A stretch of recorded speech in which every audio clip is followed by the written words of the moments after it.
엊그제 우리는 한국의 추석을 지냈습니다. 그러나 우리는 오늘 추석 기념하며 이 시간 하나님 앞에 예배를 드립니다. 한국에서 오래 지내신 분들은 바로 이 날이 되면 참 아련한 그리움이 모두 다 있을 것입니다. 가고 싶어도 가지 못하는 고향을 가진 분도 계시고, 또 여러 가지 사정으로 또한 고향을 찾지 못하는 분도 계셨을 것이고, 또한 추석이라고 하지만 정말로 그 추석에 우리가 모두 다 공유할 만한 그러한 기쁨과 즐거움이 있을 만한 세상이 요즘은 되지 못하고 어렵고 힘들어서 즐거운 추석이 아니라 마음 한구석이 허전하고 아픈 그런 추석을 우리는 보낼 수밖에 없었을 것입니다. 그러나 이 시간, 이곳, 이때를 귀하게 여기시고, 또한 이 자리가 하나님께서 허락하신 귀한 장소인 줄 아시고 이 시간도 하나님 앞에 찾으신 여러분에게 하나님의 은혜와 평강과 위로가 함께하는 이 시간 되기를 기원합니다. 또한 오늘 주실 하나님의 은혜를 통해서 우리가 이 죄악된 세상이라고 한탄만 하지 말고, 이 죄악된 세상 속에서 예수 그리스도의 향기를 전하는, 예수 그리스도의 그 사랑을 전하는 우리 한련재단의 모든 성도들의 모임이 또 믿음의 사람들이 되시기를 다시 한번 주님의 이름을 축원드립니다. 우리가 추석이라고 하는 이러한 명절을 지내면서 제가 엊그저께도 한국의 그 뉴스를 보았습니다. 정말 민족의 대이동이라고 말할 만큼 온통 길거리가 차로 가득하고 산마다 들마다 성묘하고 또 차례 지내고 고향을 찾는 그러한 사람들로 가득한 그러한 모습을 보았습니다. 그러나 사실 우리 기독교인들 또는 이 미국에서 사는 사람들은 한국의 추석보다는 이 미국의 추수감사절이 사실은 또 좀 우리의 생활과 마음속에 와 닿는 것이 사실입니다. 그러나 우리는 한국 사람이기에, 한국에서 나고 우리는 대한민국 한민족의 피를 나누는 사람들이기에 바로 우리가 전통적으로 이렇게 내려오는 이 명절을 우리가 중요하고 또 소중하게 기념하면서 우리 후손들에게, 자손들에게 이러한 날이 우리가 그 의미를 자손들에게 전하면서 우리가 서로 사랑하고 나눌 수 있는 귀한 시간이 되어주시기를 바랍니다.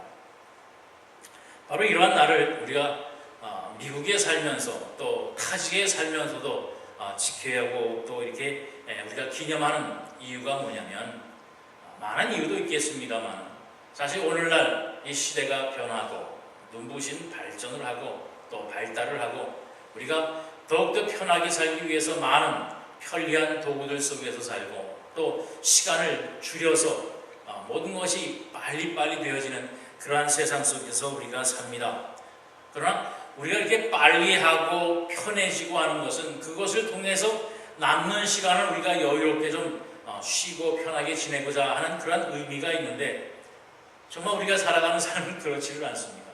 오히려 더 바빠지고 더 분주해지고 더 시간이 없고 더 해야 할 일이 많은 그러한 시간들 속에서 점점 오히려 옛날보다 삶의 여유가 더 없어집니다.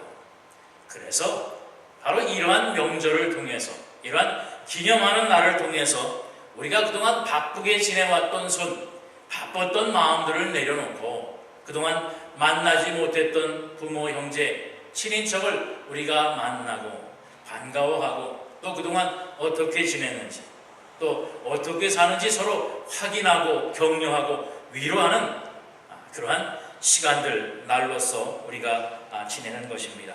또한 우리가 누리는 그 추석의 전통 행사처럼 어떤 사람은 조상에게 제사를 지내기도 합니다. 그것처럼 우리의 앞서 가신 부모님과 또한 선친들을 생각하면서 오늘의 우리를 있게 한 그분들에게 우리가 또한 감사하고 또 그분들의 은혜로 오늘의 내가 있다고 하는 나, 또 우리 형제들을 다시 한번 확인하는, 또한 사랑을 나누는 그런 건강한 인생을 우리가 가질 수 있는 그런 시간이 되는 데 도움이 되고, 또 힘이 되기 때문에 바로 이런 명절들을 우리가 특별히 지내면서 기뻐하고 감사하는 겁니다. 그동안 힘들고 어려웠어도 그것을 뒤로하고 기뻐하고 감사하고 즐거워하는 그러한 명절로 우리가 지내는 것이. 그런데 실상은 또한 그렇지가 않습니다. 한국의 소식을 들으면 오히려 이러한 큰 명절을 지내면서 이혼율이 높아진대요.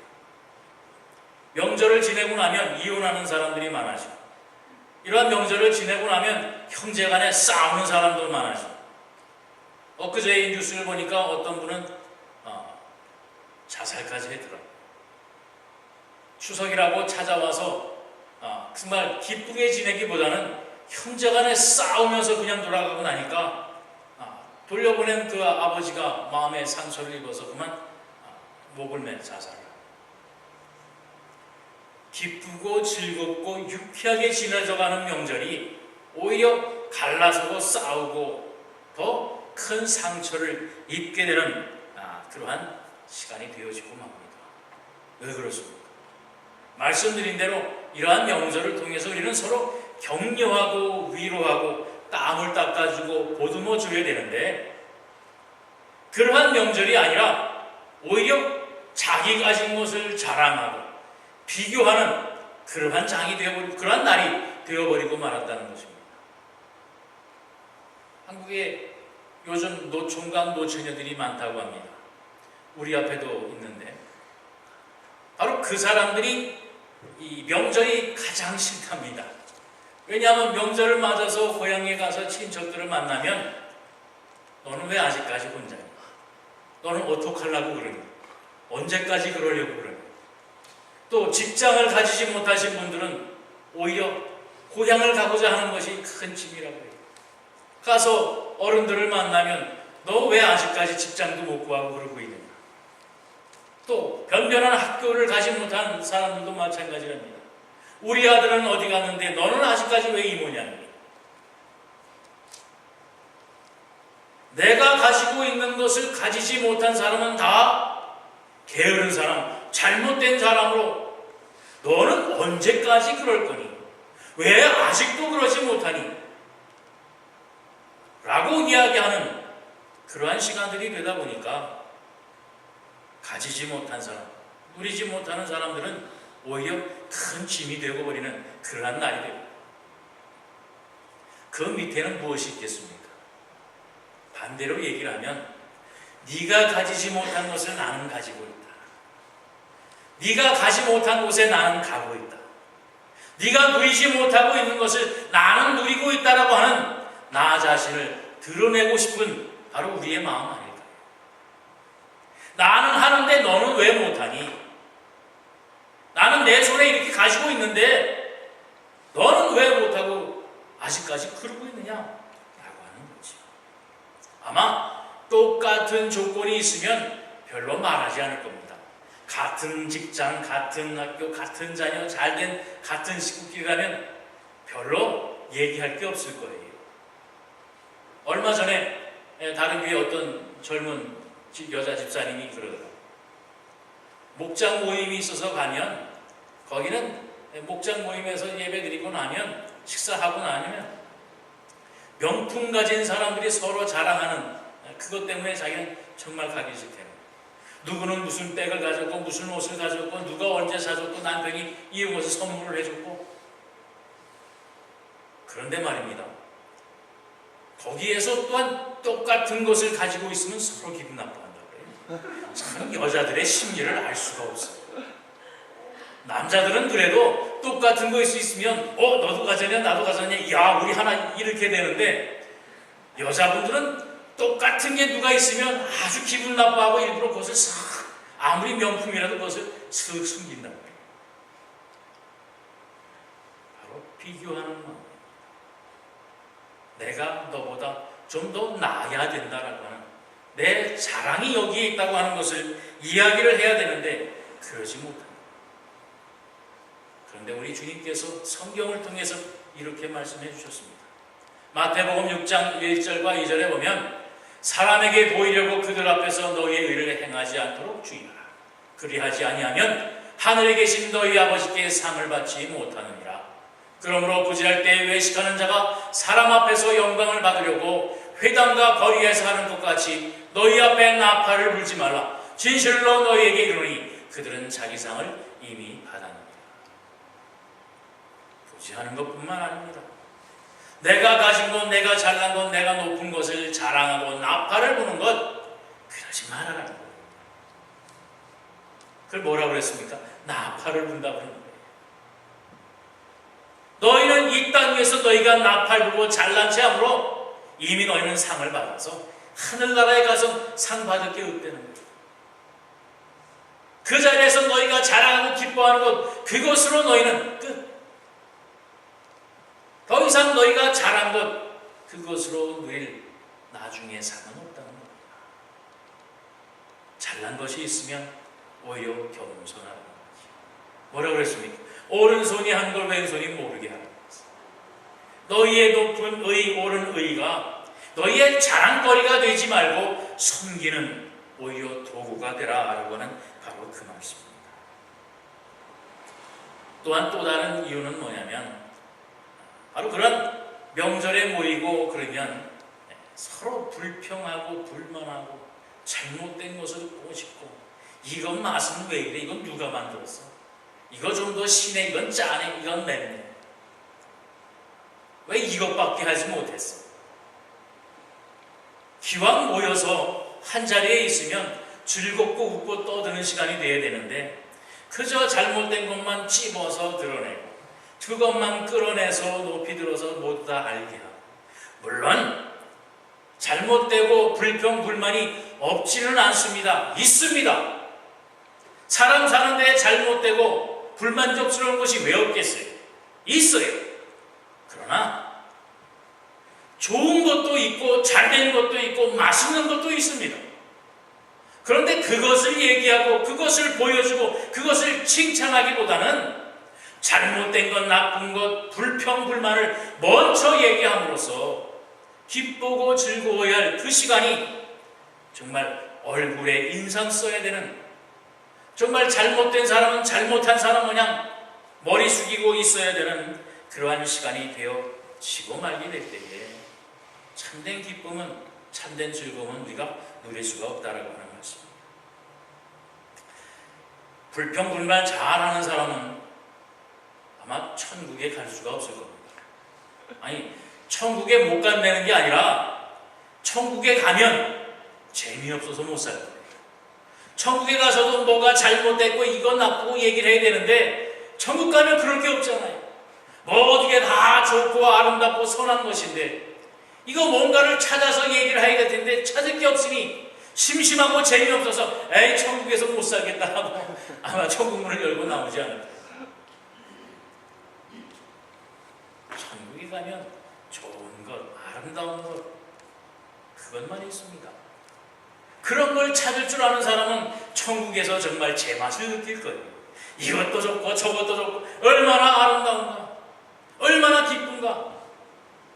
보잘것없는 것이 있어도 그것을 통해서 기뻐하고 감사할 수 있는 사람이 정말 복된 사람이 아닐까요? 여러분, 이를 통해서 오늘 본문의 말씀을 보게 됩니다.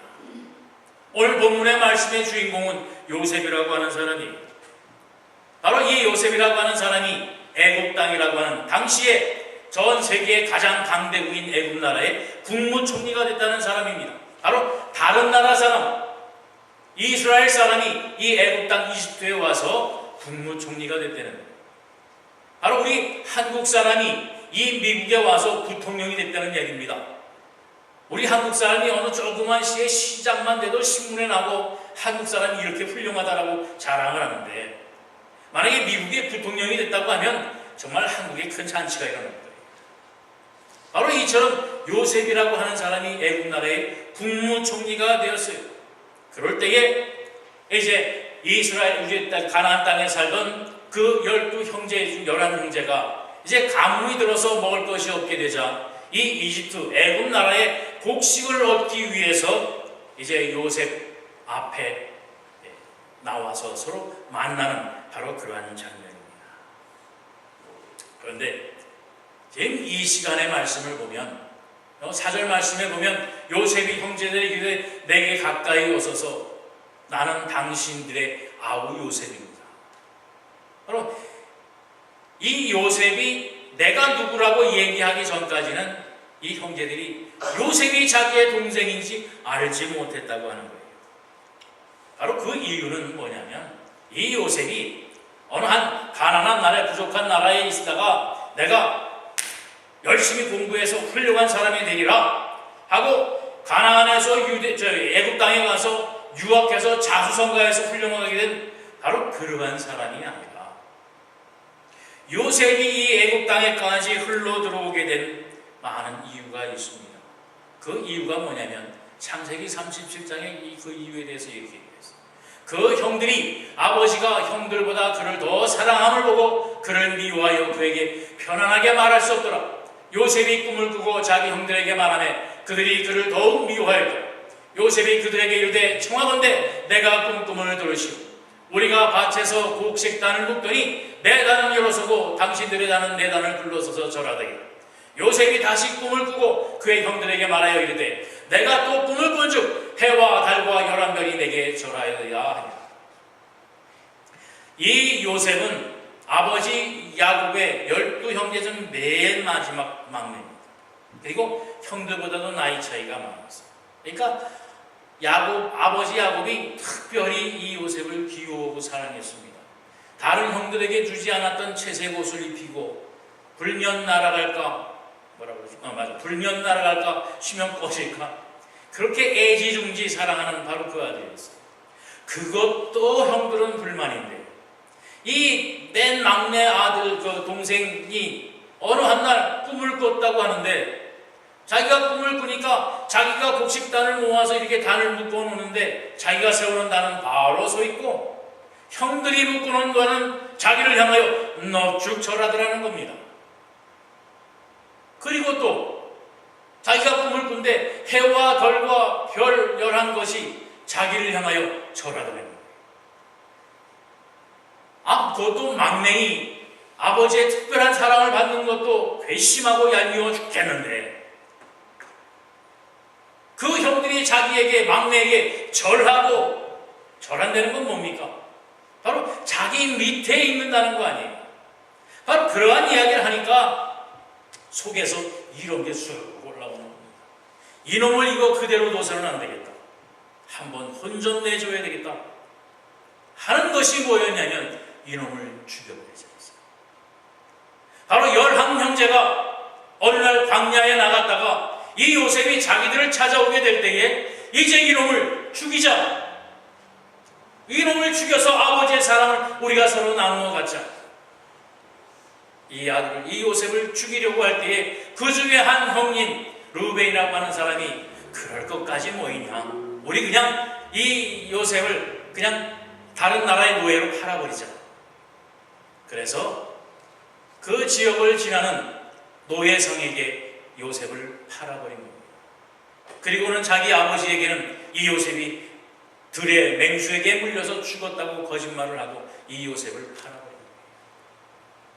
바로 이 요셉이 노예로 흘러가다가 바로 애굽 땅에 닿게 됐고 그곳에서 노예로 살고 또한 짓지도 아니하는 죄로 죄수로서의 삶을 살기를 13년이었습니다. 그리고 하나님의 은혜로 이제 이 애굽 땅의 국무총리가 되어서 9년 동안을 국무총리로 지냅니다.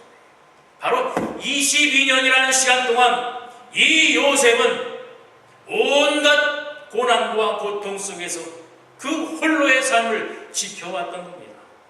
그러다가 22년 후에 이제 형들을 만납니다. 그러니 이 형들은 분명히 요셉이 어딘가에 가서는 노예로 되고 아니 죽었을지도 모를 것이다 했는데 가장 강한 나라에 국무총리로 앉아있을 줄을 그 누가 알았겠느냐는 말이에요. 또한 22년 후에 그 나라의 국무총리로 있으니 좋은 옷을 입었을 것이고 또한 좋은 음식으로 먹고 살았을 터이니 그 얼굴과 자태가 예사롭진 않았을 겁니다. 그러니 그 형제들이 알아볼 수는 없었을 것이에요. 그런데 여러분, 이쯤 돼서 만나면 어떻겠어요? 우리 같으면 어떻겠습니까? 오기는 어디로 감? 지들이 나한테 어떻게 했는데 감히 내 앞에 올 수가 있어? 오지 못하게 막든가, 아니면 국무총리의 권한으로 저들을 감옥에 집어넣든가. 정말 이 요셉이 인간적인 감정과 혈기로 그 형제들을 대했다고 한다면 만날 수조차도 없고 그들 앞에, 요셉 앞에 나올 수도 없었을 것입니다. 아니, 당장 복수를 해도 시원치 않을 바로 그러한 인생을 이 요셉은 살았다라고 하는 것입니다. 그러나 오늘 요셉은 어땠습니까? 형제들이여, 걱정하지 마소서. 형제들이여, 당신들이 나를 팔았다고 한탄하지 마소서. 형제들로 인해서 자기가 그 모진 고난을 겪었음에도 바로 요셉은 자기의 인생이 내 것이 아니라 하나님의 것인 것을 고백하고 있는 것입니다. 바로 요셉은 하나님께서 자기에게 주신 이 꿈, 이 소망 속에서 일평생을 살았다는 것입니다. 이 요셉은 자기가 꾼 꿈 속에서 다른 열한단이 자기에게 절하는 것, 그것이 내가 형들보다 월등히 난 명예와 권세를 누릴 것이다 라고 하는 그것이 아니라 바로 하나님께서 이 일을 통하여 무엇인가를 이루실 것이라고 하는 그 사명감을 가지고 살았다는 것입니다. 열한 달이 자기에게 절하고 해와 달과 열한 별들이 자기에게 절하는 그 모습을 통해서 봐라, 나는 이렇게 잘난 사람이다 라고 형제들에게 말하며 그 고난을 당한 것이 아니라 여기에는 하나님의 분명한 섭리가 있을 것이다, 하나님의 뜻이 있다 라고 하는 그 믿음과 신앙 속에 살게 될 때에 이 요셉은 온갖 고난, 유혹, 핍박, 아픔, 슬픔을 이겨내면서 오늘 이 자리에 있을 수 있게 되어졌다라고 하는 바로 그 말씀입니다. 내 입장, 내 생각, 내 판단에 의해서가 아니라 바로 하나님의 뜻, 하나님의 생각, 하나님의 섭리를 먼저 생각하고 판단했기에 바로 오늘 본문 말씀과 같이 이 요셉은 그의 형제들을 사랑으로 맞이할 수 있었다라고 하는 것입니다. 오늘 뭐라고요? 다시 한번 봉독해 드리겠습니다. 요셉이 형들에게 이르되 내게로 가까이 오소서. 그들이 가까이 가니 이르되 나는 당신들의 아우 요셉이니 당신들이 나를 애굽에 판 바로 그 요셉입니다. 당신들이 나를 이곳에 팔았다고 해서 근심하지 마소서, 한탄하지 마소서. 하나님이 생명을 구원하시려고 나를 당신보다 먼저 이곳에 보낸 것입니다. 이 땅에 2년 동안 흉년이 들어서 또 앞으로 5년은 밭갈이도 못하고 추수도 못할 것입니다. 하나님이 오히려 큰 구원으로 당신들의 생명을 보존하기 위해서 또한 당신들의 후손을 이 세상에서 살게 하시려고 나를 당신보다 먼저 이곳에 보낸 것뿐입니다. 그러니 나를 이리로 보낸 이는 당신들이 아니요 하나님이십니다. 바로 하나님이 나를 바로에게 보내 바로로 아버지로 삼고 이 온 땅의 지배주로 삼으며 애굽 땅의 통치자로 나를 삼아 놓으셨습니다 라고 하는 바로 그 고백을 하고 있는 겁니다. 여러분, 얼마나 아름답습니까? 사실 좋은 것을 찾을래야 찾을 수가 없어요. 자기를 죽이려고 했던 원수와 같은, 아무리 피를 나는 형제지만 원수와 같은 사람들입니다. 그런데 요셉은 무엇을 봤습니까? 그들의 있는 모습, 그들의 행했던 모습이 아니라 바로 하나님의 손길을 이 요셉은 보았고, 그것을 통해서 이 요셉은 형제들을 용서를 했고 오히려 그들을 위로하고 그들을 사랑으로 감싸는 모습을 우리에게 보여주고 있지 않습니까? 7절 8절 다시 한번 보세요. 하나님이 큰 구원으로 당신들의 생명을 보존하고 그들의 후손을 세상에 두시려고 나를 당신들보다 먼저 이곳에 보낸 것입니다. 당신들이 한 일이 아니라 하나님이 하신 일이라. 이 형제들이 들을 때 얼마나 기뻤겠습니까? 아이고, 이젠 죽었다. 저 요셉이 이제 우리는 죽이겠구나 했는데 그게 아니라 당신들 잘못은 하나도 없습니다. 당신들이 한 것은 당신들이 한 것이 아니라 바로 하나님이 하신 것입니다. 이게 뭡니까? 면죄부예요. 안 했다는 겁니다. 당신 잘못 없고 그것이 다 하나님의 뜻이었습니다. 이 감격, 이 기쁨은 얼마나 크겠습니까? 있는 것도 안 보고 오히려 눈에 보이지 않는 것을 이 요셉은 발견하며 그들의 형제와 사랑을 나누고 있다고 하는 것입니다. 여러분, 사람이 동물과 다른 것 중에 가장 큰 것이 뭔지 아십니까? 사람은 생각을 한다는 것. 사람은 생각을 하고 판단을 하고 사고를 할 줄 안다는 것. 바로 시편 32편 9절에 우리에게 이렇게 말하고 있습니다. 너희는 무지한 말이나 노새와 같이 되지 말지. 우리는 동물과 분명히 다른 것이 뭐냐면 무지하지 않다는 겁니다. 생각을 가지고 있다고 하는 것입니다. 무엇이 옳고 그른 것이고 무엇이 좋고 나쁜 것인지 무엇이 더 발전적이고 더 아름다운 것인지 생각하고 판단할 수 있는 그러한 능력이 우리에게 있다라고 하는 것입니다. 그러므로 무지한 노새와 말과 같이 보이는 것, 만져지는 것, 눈앞에 있는 것만 바라보고 그것을 판단하고 그것만 생각하지 말라라고 하는 겁니다. 그것이 있는 이유와 존재 가치를 생각하면서 하나님께서 우리에게 주시고자 하는 것, 하나님께서 우리에게 원하시는 것이 무엇인지 그것을 발견하고 그것을 누리라라고 하는 바로 그 말씀입니다. 마태복음 6장 26절로 30절에도 우리 주님이 이렇게 말합니다. 공중의 새를 보라. 심지도 않고 거두지도 않고 창고에 모아들이지도 아니하되 너희는 하늘 아버지께서 기르시나니 너희는 이것들보다 귀하지 아니하니 너희 중에 누가 염려함으로 그 길을 한 자라도 더할 수 있겠느냐? 또 너희가 어찌 의복을 위하여 염려하느냐? 들의 백합화가 어떻게 자라는가 생각하여 수고도 아니하고 길쌈도 아니하느니라. 그러나 내가 너희에게 말하노니 솔로몬의 모든 영광으로도 입은 것이 이 꽃 하나만 갖지 못하였느니 오늘 있다가 내일 아궁이에 던져지는 들풀도 하나님이 이렇게 입히시고는 하물며 너희일까 보느냐. 믿음이 적은 자들아. 바로 자연 만물의 모든 현상이 저절로 그저 있는 것이 아니라 거기에는 하나님의 주시는 의미와 뜻이 있다라고 하는 말씀입니다. 그 모든 것을 통해서 만물의 영장이라고 하나님의 형상대로 지음을 세우신 바로 우리 하나님의 자녀들에게 하나님의 주시는 뜻이 있고 사랑이 있고 기쁨이 있고 축복이 있다라고 하는 바로 그 말씀입니다.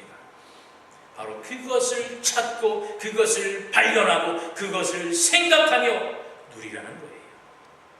새가 날아가네. 잘도 날아가는구나. 얼마나 좋을까. 나도 한번 날아봤습니다. 저 들의 아름다운 꽃 얼마나 아름다운가. 그러니 나를 보니 나는 왜 매냥 이렇게 초라한가. 그것들을 보면서 내가 없는 것, 내가 누리지 못하는 나를 한탄하고 슬퍼하는 것이 아니라 공중에 날아가는 저 새도 먹을 것을 주님께서 주시고 아무것도 하지 아니했던 그 들풀도 하나님께서 저렇게 아름답게 해주시고 하나님이 사랑하는 나일까 보네. 의미 없이 흘러가는 듯한 이 세월도 하나님께서 이 삶도 이렇게 아름답게 시키시는 거예요. 예수 그리스도의 핏값으로 사신 나를 하나님께서 그대로 내버려 두시겠느냐. 내가 얼마나 소중하고 귀한 존재인가. 내 사랑하는 형제와 자매가 얼마나 소중하고 귀한 사랑을 나눌 사람인가 발견하고 누리시는 여러분 되시기 바랍니다. 오늘 추석을 누리면서 초반에 말씀드렸던 것처럼 가지지 못한 것, 없는 것, 안 된 것만을 생각하지 마시고 주신 것, 누리는 것, 얼마나 많은 아름다움으로 우리에게 주셨고 기쁨으로 주셨는가. 좋은 것을 찾고 가진 것을 기뻐하고 누릴 수 있는 것에 즐거워하게 될 때에 하나님께서는 더욱더 놀라운 축복과 은혜로 우리에게 함께해 주실 것입니다. 마지막 예화를 한 마디만 말씀드리고 마치겠습니다. 저 남미에 가면 아르헨티나하고 칠레라고 하는 나라가 있습니다. 그 두 나라는 안데스 산맥이라고 하는 그 산 하나로 마주하고 있습니다. 그래서 다른 나라와 달리 이 두 나라가 얼마나 가깝게 지내고 서로 교통하면서 잘 지내고 있었는지 모릅니다. 그런데 1904년에 예기치 아니하는 일로 그만 두 나라가 큰 위기에 봉착한 적이 있었습니다. 그런데 정말 그동안 잘 지내왔던 그 정으로 그 문제를 잘 해결을 하게 됐어요. 그런데 그 일을 해결하고 나서 그대로 있으면 안 되겠다. 우리가 이러한 위기가 있었고 이러한 아픔을 겪을, 큰 위기를 겪을 그러한 일이 있었다는 것을 우리가 늘 기억하고 교훈하기 위해서 이 안데스산 산꼭대기에다가 우리 그 상징을 하나 만들어 놓자 해서 큰 예수 동상을 이제 그 산꼭대기에 만들어 놨다고 합니다. 그런데 그것이 또 문제가 되기 시작했어요. 왜냐하면 예수님의 동상을 손발 벌리고 품에 안는 듯한 예수님의 정말 거룩한 동상을 만들어 놨는데 그것이, 그 모습이 아르헨티나를 향하고 있는 겁니다. 칠레로는 등을 향하고 있는 겁니다. 그러니까 칠레 사람들이 기분 나빠진 겁니다. 왜 예수님의 얼굴을 아르헨티나만 향하고 우리는 등만 보여지느냐? 저 아르헨티나 사람들이 자기에게만 축복받으려고 저렇게 해놓은 거 아니냐? 칠레 사람들이 들고 일어나기 시작을 합니다. 예기치 않은 싸움이 일어나려고 그러는데 그럴 때 이 칠레의 한 신문 기자가 신문에 문서를 하나 냈습니다. 그게 뭐냐면 바로 예수님의 동상이 그의 얼굴을 아르헨티나에 향하고 있는 이유는 바로 아르헨티나라고 하는 나라가 하나님의 도우심과 하나님의 축복하심이 더 필요한 나라이기 때문에 그렇게 해놓기 때문에. 그러니까 칠레는 아르헨티나보다 더 나았다는 겁니다. 그런 사설을 읽고 칠레 사람들이 그거를 읽게 될 때 그럴 수도 있구나, 그렇겠구나 생각을 하고 오히려 그것으로 위안을 받았다는 거예요. 여러분, 예수님 동상이 돌아섰습니까? 아니요, 그대로 있습니다. 그러나 바로 그 생각의 차이가 싸움을 일으키기도 하고 오히려 큰 자랑거리가 되기도 한다는 것입니다. 여러분, 우리가 우리의 삶을, 우리의 이웃을, 우리의 형제자매를 바라보게 될 때에 어떠한 마음으로 바라봐요? 바로 이러한 절기를 통해서 정말 아픔이 있어도, 슬픔이 있어도, 정말 원수 같은 일이 있어도 우리가 서로 용서하고 이해하고 사랑을 나누는 그러한 귀한 절기가 되어야 될 줄로 합니다. 여러분, 오늘 본문 5절 말씀에 한번 보세요. 당신들이 나를 이곳에 팔았다고 해서 근심하지 마소서. 나 한탄하지 마소서. 하나님이 생명을 구원하시려고 나를 당신들보다 먼저 이곳에 보낸 것입니다. 슬퍼하지 말고 근심하지 말라라고 합니다. 오히려 하나님의 사랑으로 감싸주게 될 때에 거기에는 놀라운 하나님의 위로와 축복과 은혜와 평강이 있음을 여러분 분명히 기억하시고, 오늘 하루뿐만이 아니라 정말 우리 하늘연교회 모든 성도들이 어디에 가든지 무엇을 하든지 누구를 만나든지 간에 바로 이러한 사랑과 이러한 용서와 이러한 이해를 서로 나누는 하나님의 놀라운 은혜가, 풍요로운 은혜가 충만한 여러분의 삶이 되시기를 다시 한번 주님의 이름으로 축원드립니다. 기도하겠습니다. 사랑해 주님, 감사합니다. 오늘 모두가 즐거워하는 추석의 명절로 우리 하늘연 재단이 하나님 앞에 감사로 예배를 드립니다. 이 한날을 통하여 정말 그동안 많은 수고와 땀 흘림과 아픔과 슬픔이 있었습니다. 그러나 그 모든 것을 씻겨내고 이제 하나님께서 우리에게 허락하시는 새로운 꿈과 소망을 향하여 굳건한 믿음과 약속의 반석 위에 서서 오늘 하루, 내일 하루, 하루하루를 기쁨과 감사로 살아갈 수 있는 우리 하늘연자의 사랑하는 성도들의 삶이 될 수 있도록 인도하여 주시옵소서. 네. 비록 슬픔이 있고 아픔이 있다고 할지라도 어떠한 여건과 어떠한 환경 속에서 예수 그리스도의 사랑으로 용서하고 위하며 우리 주님의 사랑을 서로 나누는 우리 사랑하는 한 식구들이 되게 하여 주시옵소서. 네. 감사드리며 예수 그리스도의 이름 받들어 감사하며 기도하옵나이다. 아멘. 네.